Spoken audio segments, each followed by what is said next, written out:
A Tati, é com você agora, tá?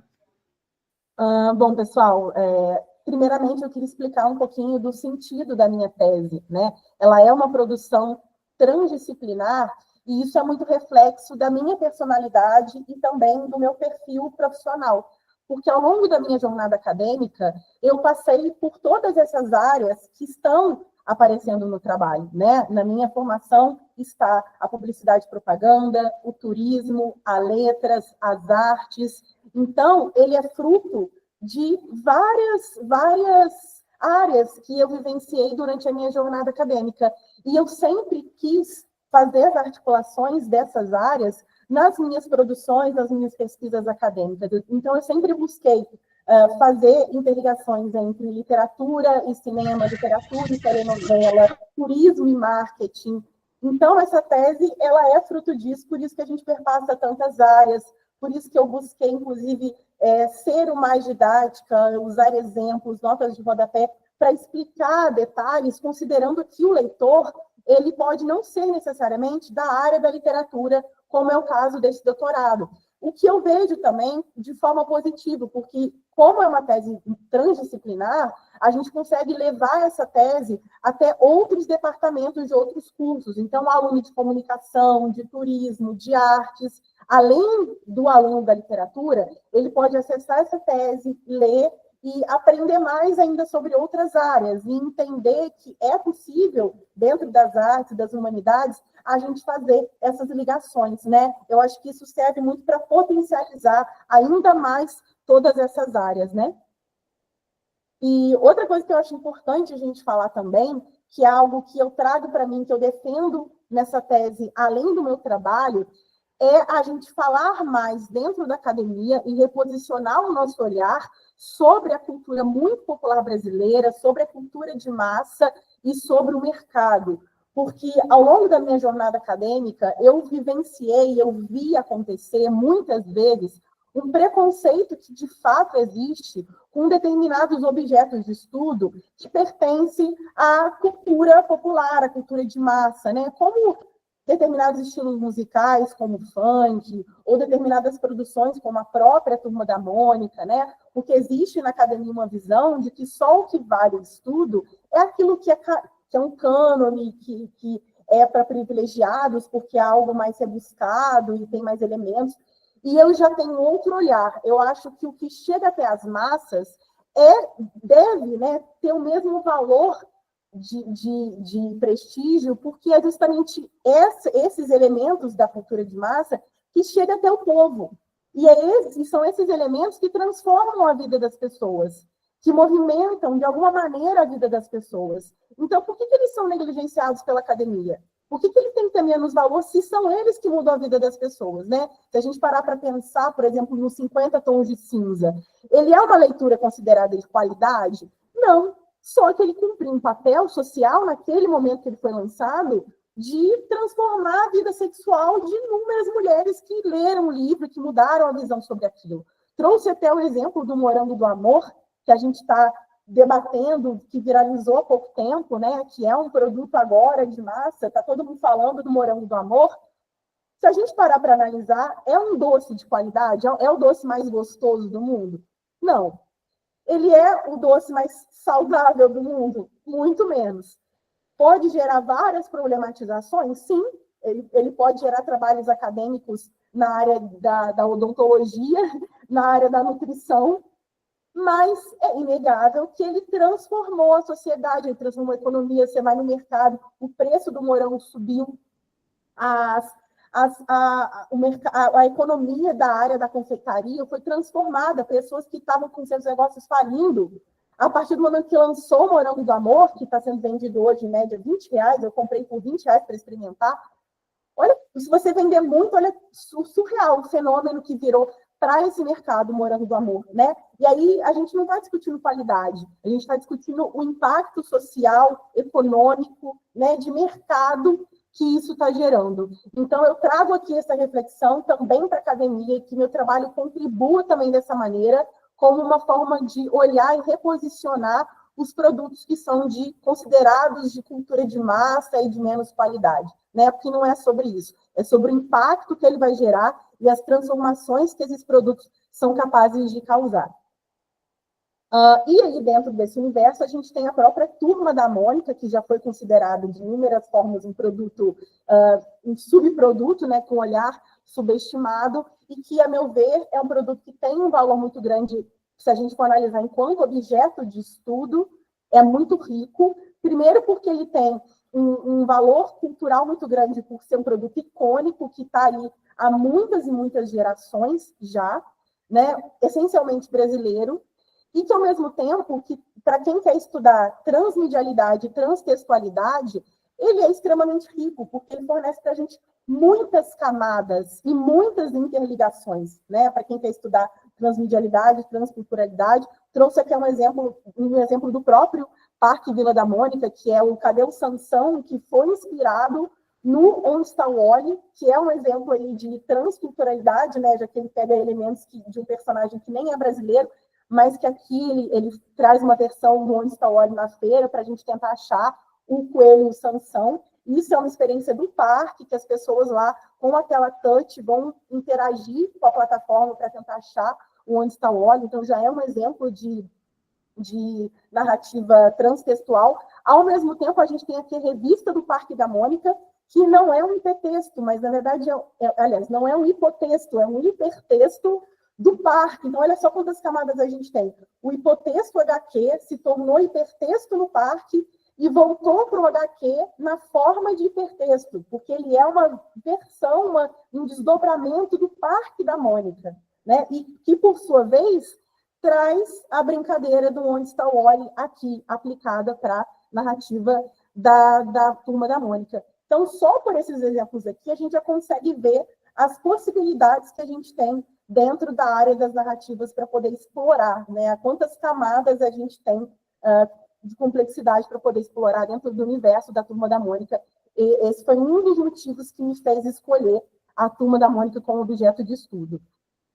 Bom, sobre a estrutura dos capítulos. O meu capítulo 1, ele foi dedicado a falar sobre as narrativas, então é um capítulo que, para a pessoa chegar no capítulo final, onde ela vai ver a Vila da Mônica, ela precisa primeiramente entender o que são narrativas. Falei sobre a construção sociocultural e o papel das narrativas dentro da nossa formação, enquanto um indivíduo que pertence a uma determinada cultura. A gente se formou socialmente ouvindo histórias, contando histórias. A forma como a gente conta a nossa história também diz sobre a gente, né, sobre nós, como a gente nos entende. Então, as narrativas são inerentes ao indivíduo, e, além disso, eu trouxe conceitos importantes no universo das narrativas. Trouxe conceitos sobre o que é narrativa, os elementos fundamentais da narrativa, como a narrativa esbarra em outras teorias, como a transmídia, o storytelling, a transtextualidade, o mundo possível ficcional. Elementos e conceitos que, de alguma maneira, eu ia levar lá na frente, que eu precisava apresentar ao público leitor no início do trabalho, que é, de fato, uma parte mais teórica. No meu segundo capítulo, eu falei sobre as narrativas em quadrinhos, porque a Turma da Mônica, o hipotexto começa, de fato, nos quadrinhos. Então, para que eu chegasse ao momento de falar sobre a Turma da Mônica, eu precisei falar sobre os quadrinhos, o que são os quadrinhos, aproximei os quadrinhos da literatura, mas busquei, ao mesmo tempo, mostrar que ele tem a sua linguagem própria, uma linguagem que é só dele, mostrar como que ele, com muita facilidade, ele consegue permear a transmedialidade. Afinal, ele é uma mídia barata, né, de se produzir comparada a cinema, a jogos. Então, a maioria das franquias, em algum momento, ela vai perpassar os HQs. Então, ele é um elemento muito presente quando a gente fala de narrativa transmídia. Falei também como que ele tem essa capacidade de também ser transtextual, com os próprios crossover, como, por exemplo, o caso das narrativas de super-heróis. E cheguei, enfim, de fato, na Turma da Mônica, explicando como que a Turma da Mônica surgiu e como que ela foi se desdobrando em outros produtos e também fazendo a transtextualidade nas suas obras como uma característica muito marcante, inclusive com o humor. E uma coisa que me chama muita atenção na Turma da Mônica é que, à medida que ela foi crescendo, que a marca da Maurício de Souza Produções foi crescendo, ela conseguiu trabalhar o lado social e o lado mercadológico de uma forma muito estratégica. Então, ele foi crescendo, ampliando o público dele no social, então ele começou a abarcar personagens pretos, personagens deficientes físicos. Ele foi fazendo isso à medida que ele ia crescendo, ele também foi crescendo mercadologicamente, agindo com estratégia. O próprio Turma da Mônica Toy mostra isso, que é uma linguagem que não tem fala, onde os personagens que não têm fala podem ser vendidos de forma universal. Então, quer dizer, eu tenho um alcance maior, um alcance universal, e fui mostrando como isso foi caminhando, né, o institucional junto com o mercadológico, e fez com que a Turma da Mônica se tornasse essa potência de mercado que ela é hoje. No capítulo 3, eu falo sobre a exposição e os parques temáticos.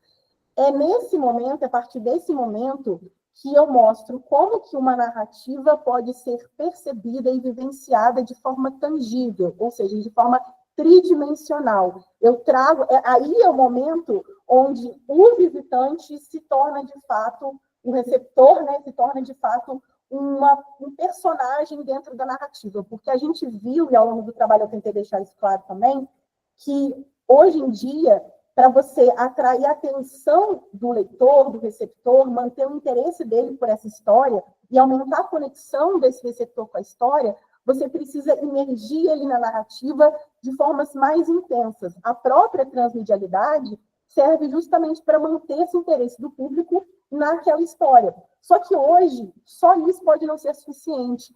Então, qual é a forma mais viva de você ter o receptor dentro da sua história? É você literalmente inseri-lo dentro daquele universo narrativo.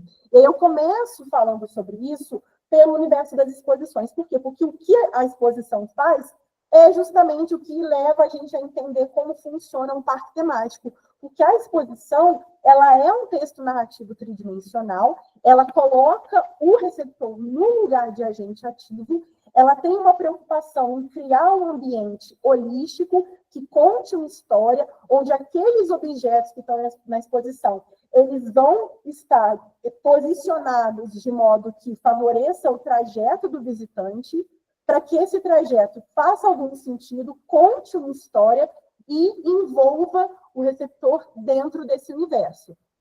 Outra coisa também que a exposição faz é tentar levar recursos tecnológicos para poder deixar a experiência ainda mais envolvente, ainda mais imersiva. Então, eu busquei investigar os aspectos transtextuais e transmidiáticos das exposições contemporâneas, trouxe o caso da Frida Kahlo, as exposições itinerantes da Frida Kahlo, do Harry Potter.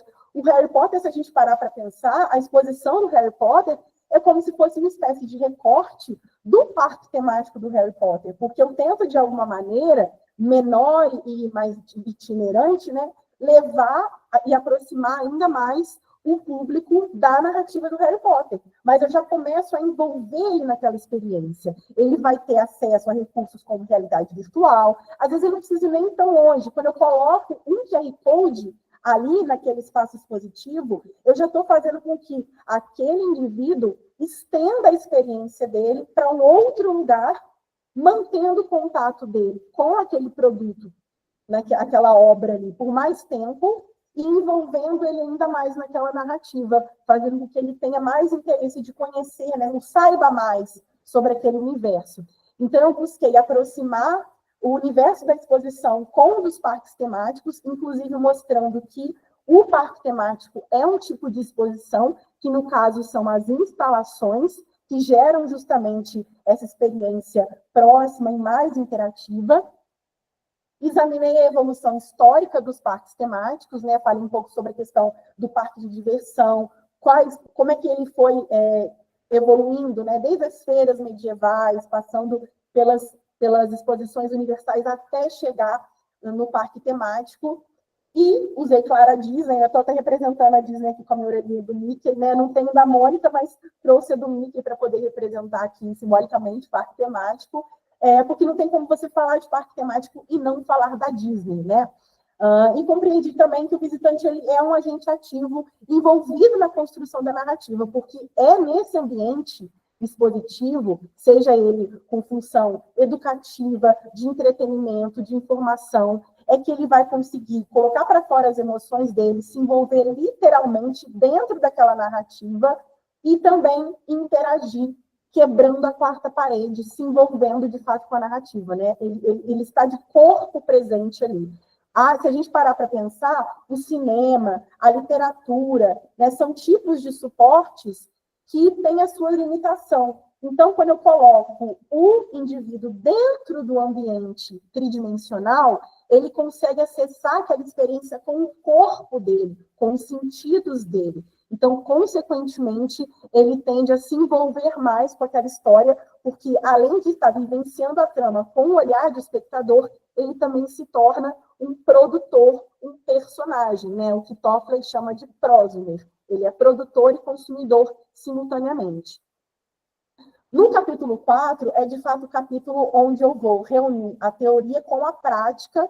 Quis trazer a prática, primeiro porque é importante, quando a gente está falando de parque temático, ter o olhar físico presencial, então é um relato da minha experiência dentro do parque, e também acho que é importante que a gente está falando aqui de uma tese de literatura, que é uma área que muitas vezes foca muito no trabalho escrito, que não tem muita coisa de campo, né? Se a gente for olhar, estudos literários não permeia tanto a visita a um local, né, o in loco. E aqui eu quis trazer isso para o meu trabalho também, para contribuir dessa maneira, para mostrar que tem como você olhar, com o olhar de crítico literário, você também consegue aplicar isso a uma narrativa tridimensional.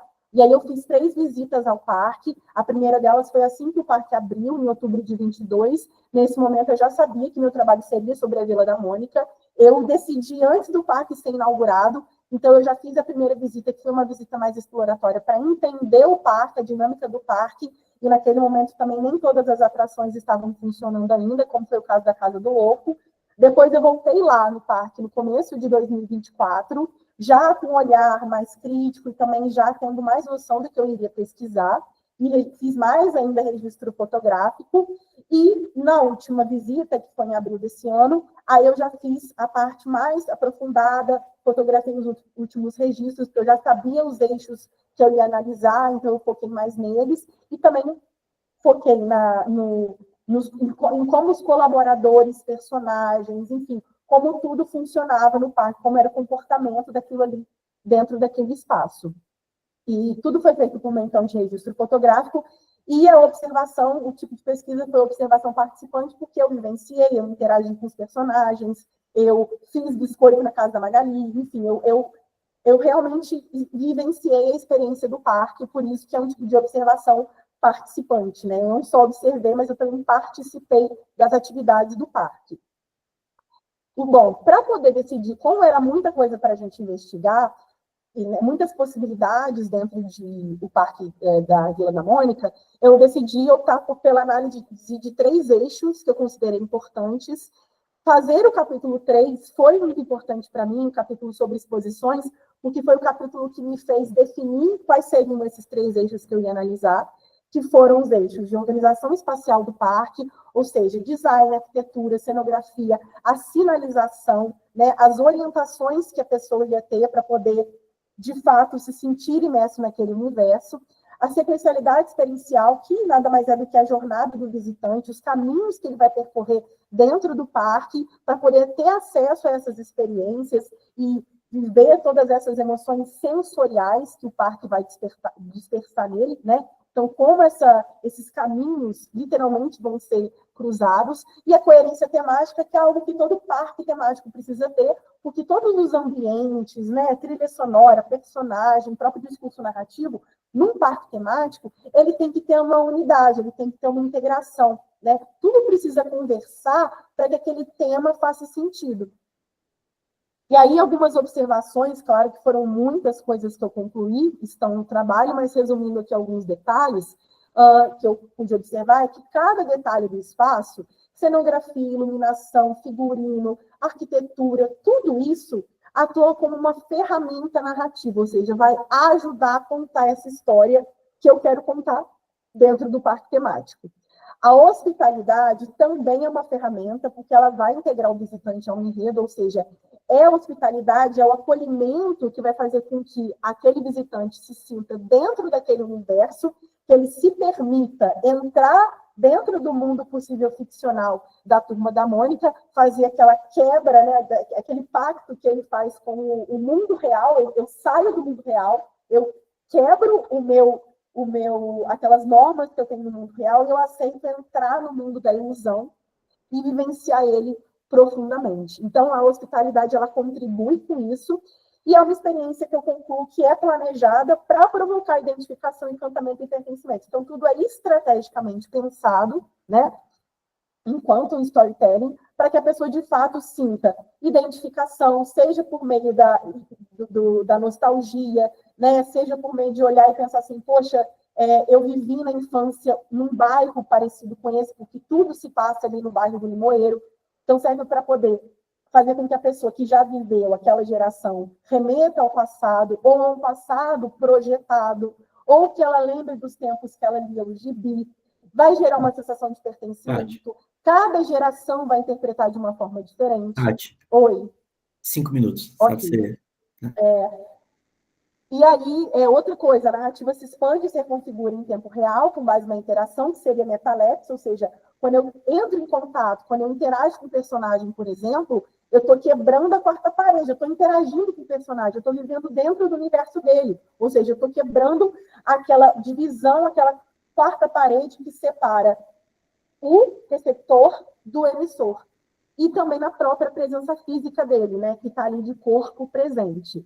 Outra coisa importante é falar que a cidade de Gramado também contribui com isso, né, foi idealmente pensada, né, o parque estar em Gramado acabou contribuindo, porque é uma cidade que vende a ideia de simulacro, de cidade perfeita, de cidade modelo, né, e o público de família, né, que é algo que a Vila da Mônica também sempre buscou, ou seja, Gramado e a Vila da Mônica têm vários elementos que se articulam, e a transtextualidade e a transmedialidade. A Vila ela funciona como uma extensão autônoma da obra original, ou seja, você consegue visitar o parque, mesmo nunca tendo lido algo relacionado à Vila da Mônica. É claro que se você, a Turma da Mônica, é claro que se você já teve contato com a obra antes, você vai se envolver mais, mas você pode muito bem nunca ter lido, ter se envolvido com o parque, sair do parque na loja, comprar um gibi para ler.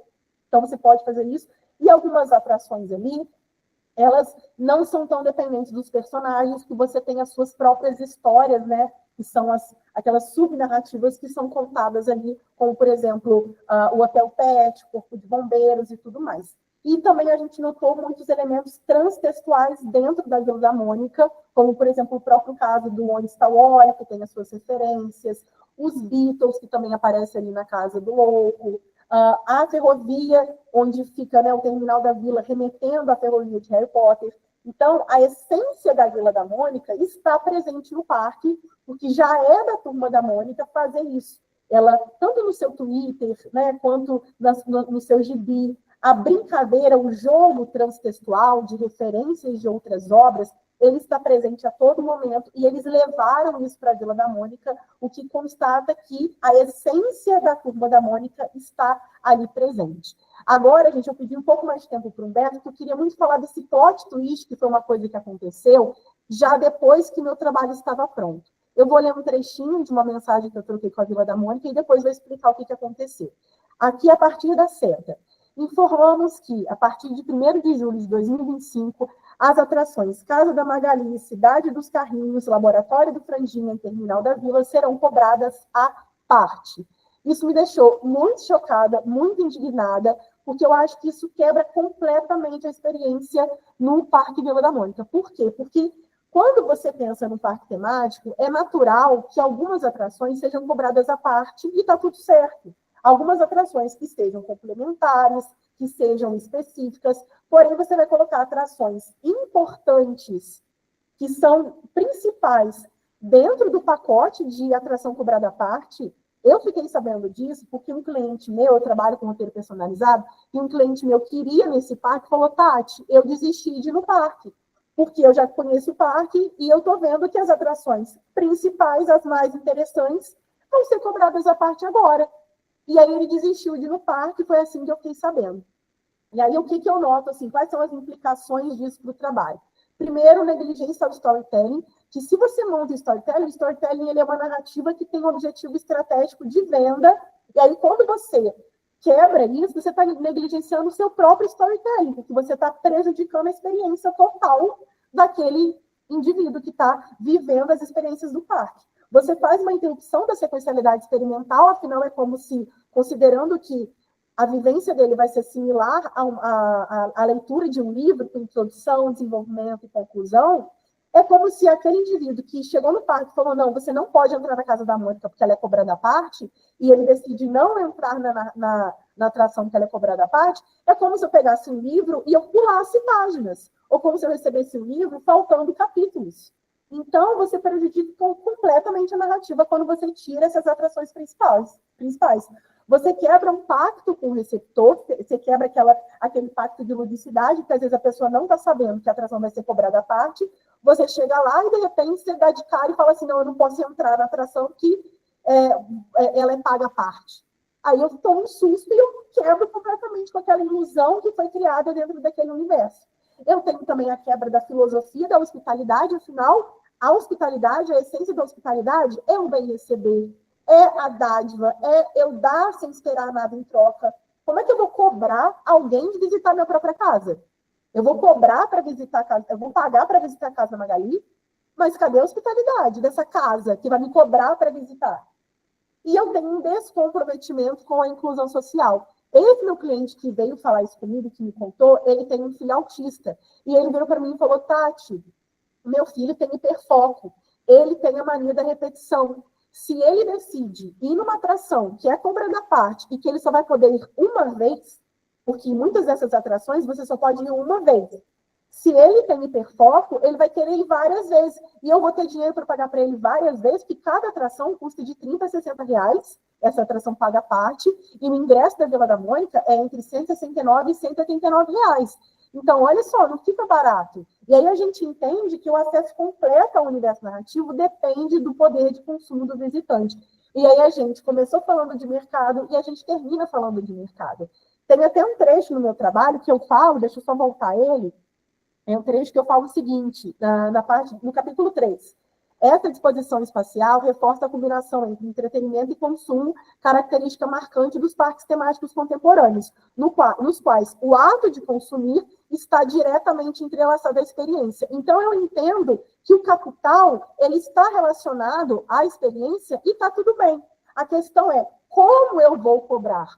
Como eu vou fazer com que a pessoa use esse capital artístico? É como que você vai usar o capital artístico para cobrar, entendeu? Então, o que eu critico não é deles colocarem atrações pagas à parte, mas é como eles estão fazendo isso, porque essa atitude deles vai impactar a experiência e a narrativa. E aí a gente entende que não se trata apenas de magia, de memória afetiva, de amor. Coloquei até o amor aqui como referência ao Morango do Amor, porque o Morango do Amor, a palavra amor, está ali também para agregar valor ao produto. Então, todos esses elementos simbólicos, essas palavras bonitas que a gente coloca, afetivas, elas estão ali para despertar emoção, sentimentos, sensações. Só que tudo também é sobre capital. E está tudo bem. O capitalismo ele não é uma contradição da fantasia. Ele precisa fazer parte dela, ele faz parte dela. A questão é como você vai usar esse capitalismo e aplicá-lo dentro, no caso, desse universo narrativo. É isso que eu questiono. E aí, para finalizar, a partir da minha qualificação, eu queria muito fazer entrevistas com pessoas ligadas ao parque, inclusive visitantes. Eu não fiz porque eu não teria tempo hábil para fazer isso, porque eu precisaria passar pelo comitê de ética, porque envolve seres humanos, não teria tempo para isso, e aí eu foquei a minha análise na questão do espaço e na experiência. E aí deixo como sugestão apontamentos para pesquisas futuras. Estudos de recepção, comparações com outros parques, inclusive você pode até comparar com o próprio Parque da Mônica de São Paulo, implicações de cunho mercadológico na experiência da Vila da Mônica, como, por exemplo, o próprio desdobramento do que veio a acontecer agora com essa cobrança de ingressos adicionais, né? Eu não consegui falar no meu trabalho, vou acrescentar ou nas considerações finais, ou vou fazer um apêndice sobre isso, porque eu acho muito importante, isso é um plot twist, isso mexe com muito da narrativa do parque. mas eu acho que merece também um desdobramento a respeito dessas implicações, né, que essa cobrança adicional gera na experiência do visitante. É isso, muito obrigada a todos. Tendo o senhor presidente declarado aberta a sessão, mediante o prévio exame do referido trabalho por parte de cada membro da banca, a discente procedeu à apresentação do seu trabalho e foi submetida à arguição pela banca examinadora, que, em seguida, deliberou sobre o seguinte resultado: aprovada. Parabéns. Ai, E ainda obrigada, temos gente. alguns comentários aqui. Parabéns, Tati. Muito obrigada, muito obrigada, muito obrigada. Parabéns, Tati. Parabéns. Isso é tão importante. Muito bom, sucesso, hein? Isso é tão Tem importante. ainda. Não tem Rumo noção. ao pós-doutorado, hein? Ai, se Deus quiser, Anderson, se Deus quiser. Nossa, isso para mim é a realização de um sonho, do meu objetivo de voltar da aula. Meu sonho é voltar da aula, é poder tentar concurso. Eu sei que hoje é preciso, né, ter o doutorado. E, embora eu esteja agora afastada, criando conteúdo, o meu sonho, o meu objetivo é, de fato, voltar para a sala de aula, é o que eu amo fazer. E agora vocês me ajudaram muito a abrir essas portas de novo para eu poder voltar a correr atrás do que eu amo fazer. Então, foi muito importante para mim. Muito obrigada de coração a todos vocês, de verdade. Posso acabar de ler, Tati? Pode? Desculpa que eu... Não, mas porque tem um elogio aqui específico para você. Ó, a banca destaca o empenho transdisciplinar na pesquisa, com a articulação de diversos conceitos. O trabalho traz uma coerência estrutural e contextual. A tese constrói novas perspectivas para a linha literatura e transdisciplinaridade, ao pensar outras formas de constituição da literariedade. Eu acho que merecia ser lido, né, esses elogios. E aqui todos nós iremos assinar. Você estava aí falando sobre a questão da vontade de voltar a dar aula.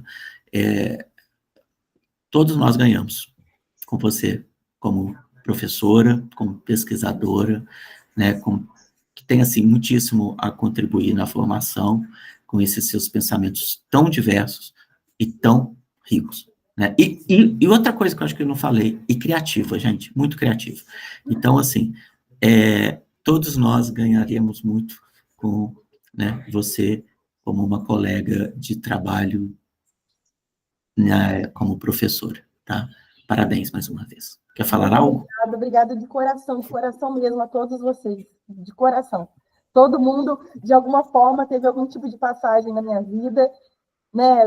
O Anderson no mestrado, o professor Madinho na pós, e Romilda, que foi minha veterana na faculdade de turismo, o professor Rodrigo pela comunicação, que eu sempre, quando estive lá na Facom fazendo pós, ouvia muito falar do senhor.